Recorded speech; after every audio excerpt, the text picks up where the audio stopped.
예, 말씀드린 것처럼 연초 우리 시장은 상대적으로 견조하고요. 그 가운데서 이제 주도주들의 주도권 쟁탈, 기싸움이 굉장히 강한 거죠. 오늘 종목 발견하겠습니다. 바로자산 운용 윤정식 상무님 함께해요. 상무님 안녕하세요. 네, 안녕하세요. 네, 오늘 시장에서 가장 눈에 띄는 언급하실 첫 번째 종목은 어떤 걸까요?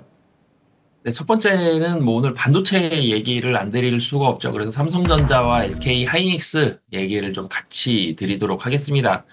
어제 삼성전자 잠정 실적 나왔는데 안 좋게 나왔죠. 삼성전자 잠정 실적 시장 기대치보다도 기대치가 낮아졌는데요. 낮아진 기대치보다도 더 하회하는 그런 모습을 보여줬습니다.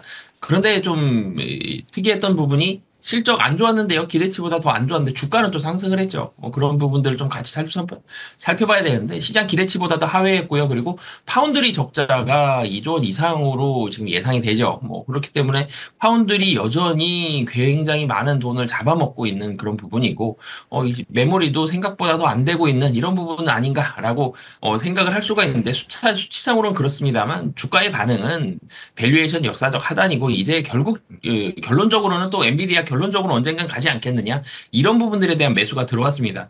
근데 바닥에서 저가 매력이 부각이 됐을 때 이 주가가 올라오는 그 데드캣 바운드가 되었을 때는 주가가 추세적인 상승까지는 좀 힘들죠. 그래서 우선은 어제는 상승을 했고 그러면은 데스켓 바운드 나온 이후엔 다시 하락하는 경우는 드뭅니다. 그러면 한번 올라가고 다시 좀 숨고르는 그런 모습들이 좀 있는 상황 속에서 오늘 또 SK 하이닉스가 3.75% 상승을 합니다. 어제는 좀 쉬었었는데 SK 하이닉스 좋죠. 그럼 SK 하이닉스 왜 오르는지 보면 최태원 회장과 젠슨항의 회동 소식 긍정적인 내용들이 좀 있었을 걸로 추정이 됩니다만 구체적인 정확한 내용들은 나오질 않고 있죠. 뭐 그렇습니다만 어찌됐든 이렇게 같이 만났고 증설에 대한 얘기들도 지금 SK 하이닉스 나오고 있고 이런 부분들이 기대감 나오고 있는 상황 속에서 AI 뭐 미국에서 엔비디아가 수출하는 부분에 있어서는 뭐 제약한다 이런 얘기들도 있지만 AI에 대한 온기는 계속적으로 좀 이어지고 있는 상황이다.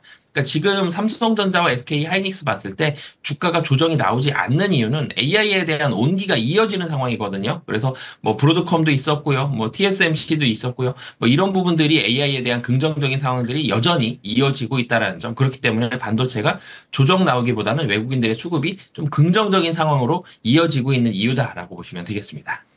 예, 주간 기준으로 보면 SK 하이닉스가 11% 올랐고요. 한미 반도체는 24% 올랐어요. 제가 주가 지금 확인하고 있는 건데요. 그만큼 이제 삼성전자는 실적 발표도 있고 주춤하지만 반도체 하이닉스 계열의 주식들은 상당히 강하게 오르고 있고요. 반도체부터 점검을 해주셨고요. 다음 또 주목해 볼 기업은요. 네, 두 번째로는 현대차 좀 말씀을 드리겠습니다. 사실 코스피에서 시가총액 비중이 제일 높은 게 첫 번째가 이 전기전자 섹터고요. 그다음이 자동차입니다. 운송장비 두 섹터가 다 오늘 좋은 모습을 보여주고 있어서 시장이 사실 상승폭은 굉장히 미미합니다만 시장이 좀 든든하죠. 현대차 말씀을 드리겠는데 현대차가 24.3조 원 역대 최대의 국내 투자 올해에 이렇게 많이 한다라는 겁니다. 굉장히 많은 투자를 하게 되죠. 뭐 그러면서 이 기대감에 사실 상승폭이 좀 줄어들긴 했습니다만 현대차와 기아, 현대모비스 그리고 그 외에 자동차 부품주들까지도 모두 다 뭐 코스닥에 있는 자동차 관련된 종목들이 다 같이 좀 상승을 하는 좀 강한 그런 모습들을 좀 보여주고 있습니다. 4분기 사실 영업이익만 놓고 보면 컨센서스는 좀 하회할 것으로는 보여집니다. 이유가 사실 연말 되면 인센티브 같은 부분들 좀 몰아서 많이 나가는 부분도 있고요.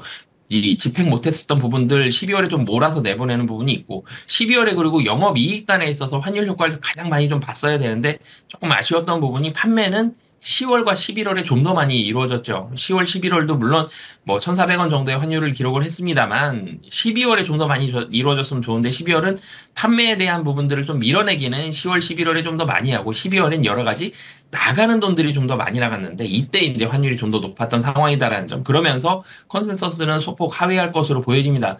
25년도에 걱정하는 부분이 있죠. 유럽은 자동차 여전히 좀 덜 팔릴 것으로 보여지고 미국은 자동차 판매에 대한 상승률이 전체적인 자동차 판매량 자체가 늘어나는데 한계가 있을 걸로 좀 보여집니다. 가장 큰 두 시장이 성장성이 둔화되는, 정체되는 그런 모습들을 보여주는데 그렇지만 이런 환경 속에서 경쟁사들도 같이 어렵죠. 근데 여기에서는 구조조정하고 이러면서 점유율이 좀 떨어지고 있습니다. 현대차와 기아는 여전히 높은 점유율 계속적으로 조금씩 늘려가고 있는 그런 상황이다라는 점. 환경은 글로벌 환경은 어렵지만 그 안에서의 현대차의 입지는 좀 더 견고해지고 있다는 점. 이런 부분들이 좀 기대감으로 좀 더 다가오고 있는 그런 상황이다라고 보시면 되겠습니다. 예, 정의선호 현대차 그룹이 상당히 공격적입니다. 미국에서 뭐 철강 이 공장 짓겠다는 얘기도 있었잖아요. 또 상당한 투자. 그런 점에서 보면 상무님 현대차와 기아를 비교하면 혹은 뭐 이런 완성차보다는 모비스나 뭐 글로비스나 이런 현대 계열의 부품사가 좋을지 조금 더 그 가운데 디테일하게 조금 좋아 보이시는 기업은 어디입니까?